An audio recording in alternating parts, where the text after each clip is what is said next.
What's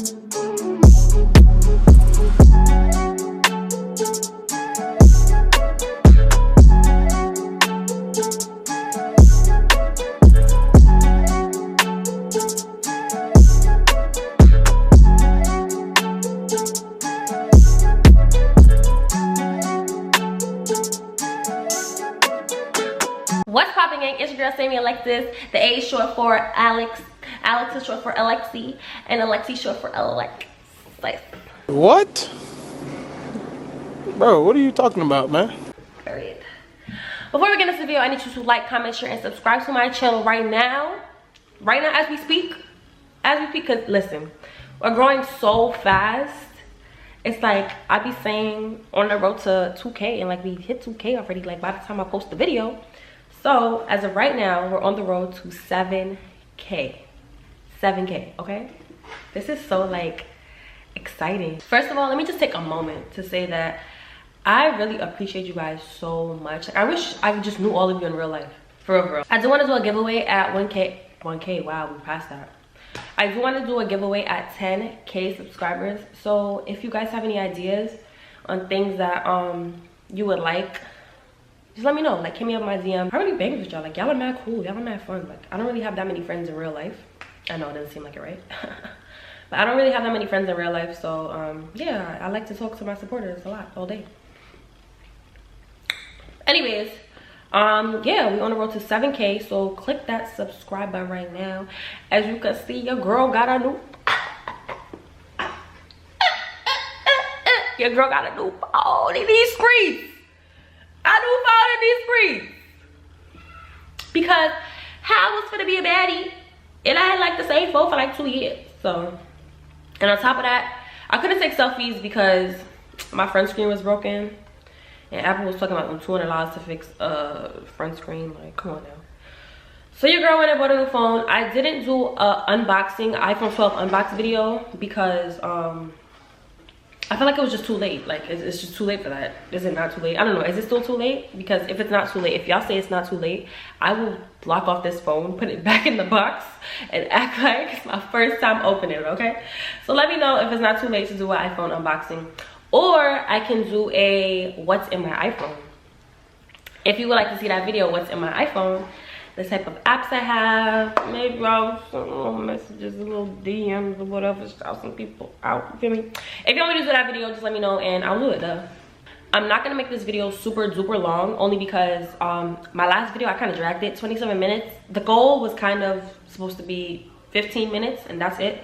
I don't know how we got to 45 minutes. The video was actually really 45 minutes long before the edits, and then after the edits it was like 27 or however long minutes the video was.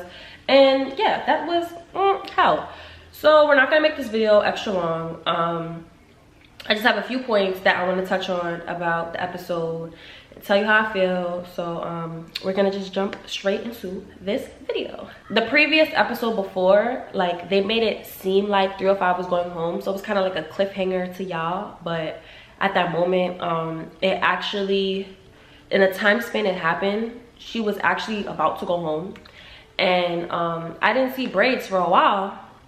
And after the, what challenge was that we finished? I don't remember.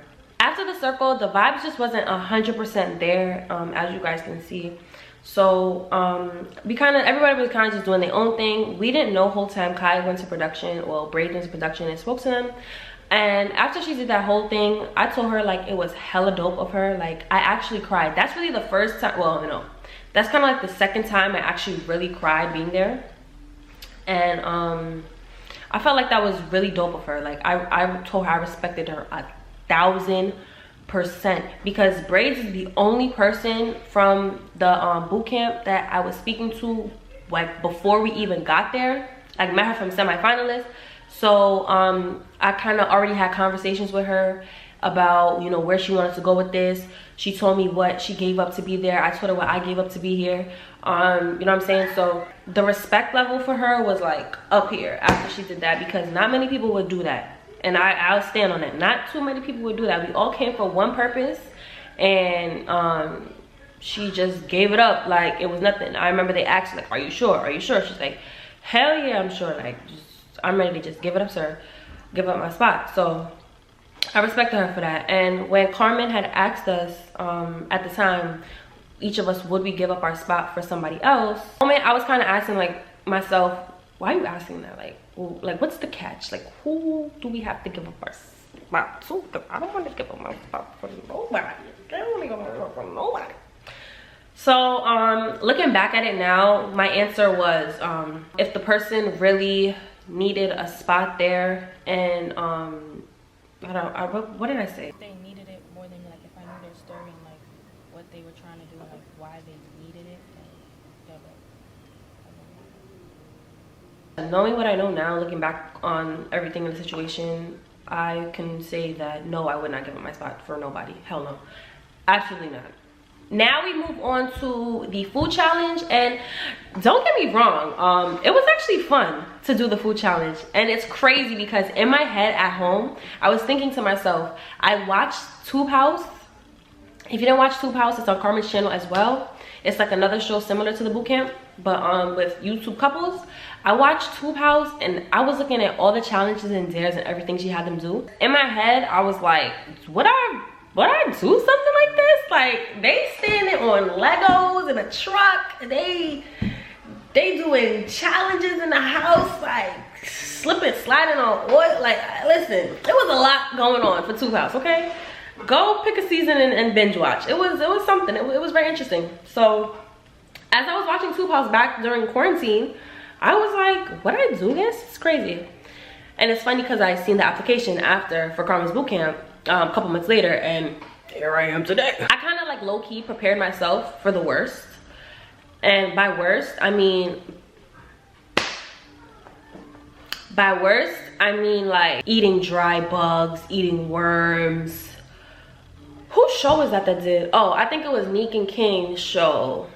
It wasn't really a show. It was like they had people in a circle. Correct me if I'm wrong. They had people in a circle, and I think someone dead ate a worm. Listen, child, I kind of didn't want to be naive. Like, she wouldn't let us consume nothing. She wouldn't let us eat nothing. But then I thought about it and I said, listen, Carmen has a big platform. And they want to see some stuff. Like, they want to see something that's going to make their mouth drop. If it came down to that, like eating something that I wasn't comfortable eating, then that would be the time for me to go home. Because the one thing about me, I'm really big on texture. I'm big on how things taste. I'm big on how things smell. If something smells stink, I'm not eating it. If something looks like it's slimy, gooey, I'm not eating it. It's just like I don't know how to explain it. If it's just certain things that I'm not eating, like it's not happening. I don't care for what amount of money. I'm not eating bugs, cockroaches, flies, worms. Like, I'm not doing it. They had asked us, what are we allergic to? And I'm allergic to shellfish, so meaning I cannot eat shrimp, lobster, crab. We were actually in the house, and before the challenge, we were all saying like, oh my gosh, it smells so good. It smells like what's for dinner? Oh my goodness, because you know they was chefing it up in the house. Okay, we had chicken Alfredo. We had like a loaded baked potato. So the potato had like cheese. What else was in the potato? I think it was broccoli. No, I don't think it was broccoli. Cheese. It had meat in it and either bacon, something it had in the potato. And it was really good. And then they were also telling us from lunch, they was like, listen, don't fill your bellies too much at lunchtime because you won't need your appetite. So I'm thinking, oh, they about to cook us some 5-star meal for dinner. As we're marching outside, I see a table. And on the table are pans. And then I was like, okay, this is where I go home. This is where I voluntarily say to myself, I'm going to go home. Like, we don't even need an elimination this round. So on the count of 3, they moved the bag. In front of you is what you're about to eat. Now, let me tell you a little something about my plate. Because a lot of people were saying, oh, New York, you was dogging that, you was loving it, those little chicken feet. Yes, I was. Because now, listen. In Jamaica, I'm Jamaican. And Caribbeans, I'm not sure which Caribbean country. You could drop your country down below in the comments. Let me know, rep your flag. In Jamaica, we drink chicken soup. And, well, chicken foot soup. And in the chicken foot soup, it's the soup, you know, the broth. You know, you got your carrot, your potatoes, your yams or whatever, and then your chicken broth. And you have chicken foot. So the only difference between the chicken foot that I get, the chicken foot soup that I get in the store and the one that I ate in the house was that the nails, like, they didn't cut the fingernails. Like, I don't recall ever drinking soup that had like the nails of the chicken it was like long. Like, that's the only problem that I was facing. So when Carmen came around, she was like, New York, you enjoying that? I love it. It's only one freaking thing left. One pinky though. Golly. I'm gonna start feeling you more. Just saying. All right, breeze past it. Only thing is, I was left with I think I had two or one left. That I just eat it fast enough. I feel like 30 more seconds and I could have got it. Kudos to everybody that ate everything else besides what I had. I commend y'all 1010%. Y'all did that. Y'all did that. No one can tell y'all ain't do that. If it was up to me, well, stupid ass would have home, okay? Later that day, we did sort of like this thing like a race. And in the race, it was, we had to start at the first cone. We had to flip the tire, bend down, do 5 push-ups, stand up, flip the tire again, do 5 squats. I would have actually did it properly if I feel like I wasn't being rushed, but you know what I'm saying? I literally didn't realize when Carmen had said, you can literally do anything to win. It went over my head. It completely went over my head. It went one ear out the next. Because listen, if I had literally, I thinking about it now, I could have made that challenge like 1,000 times easier for myself. Like literally, I could have freaking took 3 or 5 tire, tossed it in the river. I could, but the only thing with that is like I didn't want it to be a thing to the point where, all right, I throw her tire, she comes back, throws my tire, I run get my tire. We've been sitting there all day, and I don't have time for that. And I feel like it would have only. I feel like it would have been only fair if, you know, if I run over there and I was to like push her tire out of place to like mess up her, I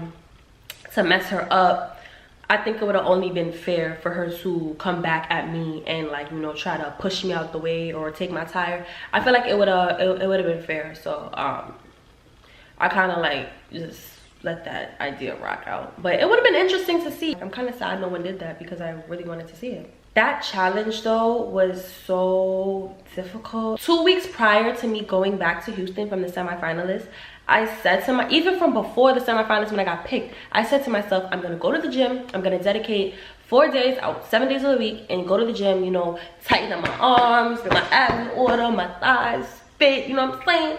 So if she says, listen, run through the woods, back, up the block, back, like I would be killing it. Did I go to the gym? No. Me doing this challenge, it literally took everything and then some out of me to do those push-ups, to come back up, flip the tire, do this. You know, like me and 305 were literally like, I think neck and neck. I was like, I was running with the tire through the finish line, and when I got to the finish line, all I remember is me falling out on the floor, like laid back, like oh my gosh, I was gasping for so much air, and all I see is Cat running up to me like, yes, you did it, bitch. All right, ladies. All right. Y'all made it. Y'all okay? I need some water? That's what I'm talking about.